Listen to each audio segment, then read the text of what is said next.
अभी कुछ देर पहले जिस चमचमाती काली गाड़ी में रोहित ने फ्यूल भरा था वो कुछ दूर चलकर अचानक से रुक गई। थोड़ी देर रुकी रही, फिर सामने गैरेज से एक मैकेनिक आया। फिर कुछ ही देर बाद उस गाड़ी का मालिक अपनी गाड़ी से उतरकर रोहित के करीब पहुंचा, चीखते हुए कहा, तुमने क्या डाला मेरी गाड़ी में? जी डीजल। बेवकूफ़, क्या कर दिया ये तुमने? हजारों का नुकसान कर दिया मेरा। इंजन में खराबी आ गई। मेरी गाड़ी पेट्रोल इंजन है। रोहित नया नया लगा है इस पेट्रोल पंप पर, सीधा सा लड़का है, पढ़ाई में होशियार, मजबूरी में इस काम पर लग गया। ये सुन वो हक्का बक्का रह गया। मैं स्थिति की गंभीरता समझ उसके पास गया। साहब गलती से हो गया, नया लड़का है। उसने पहले एक भद्दी गाली दी और साले तो मैं क्या करूं? जानता है कितनी महंगी गाड़ी है मेरी? इतने में हमारे मैनेजर आ गए। उन्होंने भी बहुत समझाने की कोशिश की पर उसने सिर पर मानो खून सवार था। उसने इसी बीच रोहित को एक थप्पड़ लगा दिया। उस गरीब मासूम लड़के की आंखों में आंसू आ गए। वे हाथ जोड़े खड़ा रहा। मैं कुछ सुनना नहीं चाहता। अपने मालिक को बुलाओ। मालिक का नाम सुनते ही मेरा गाल सूख गया। पंप के मालिक यानी कर्नल साहब बहुत सख्त आदमी हैं। उन्हें मुस्कुराते भी नहीं देखा हमने कभी। मैनेजर ने मालिक को फ़ोन लगाया। इस बीच उस व्यक्ति ने रोहित को 2-4 और गालियां दी।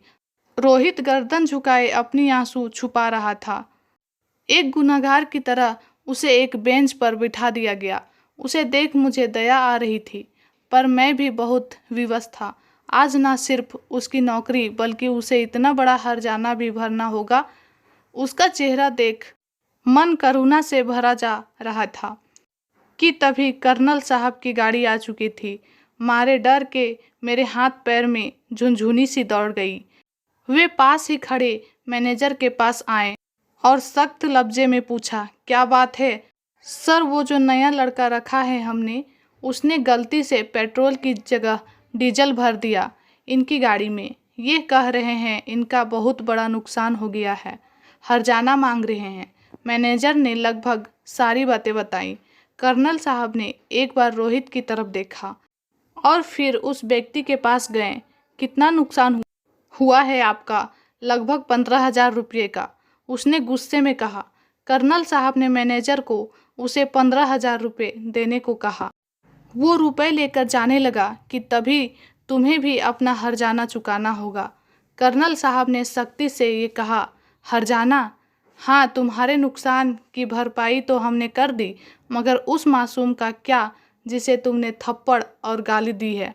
उसकी भरपाई हो जाएगी तुमसे। उस व्यक्ति ने हमारी तरफ देखा, फिर कर्नल साहब को देखने लगा। ऐसे मत देखो तुम, माफ़ी मांगो इस लड़के से, कर्नल साहब ने कड़क कर बोला। उस व्यक्ति ने रोहित से माफ़ी मांगी और चला गया। रोहित गर्दन झुकाए अब भी खड़ा था। उस नए लड़के को ठीक से काम सिखाओ तुम सब।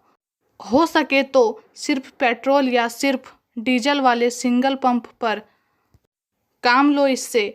फिर मैनेजर ने डरते हुए पूछा, सर तो क्या काम पर रहेगा ये? हाँ, क्यों नहीं? इसने कोई अपराध नहीं किया है, एक छोटी सी भूल हुई है और भूल सुधारने का मौका तो मिलना ही चाहिए। तुम जाओ रोहित, काम पर लग जाओ और आगे से ध्यान रखना।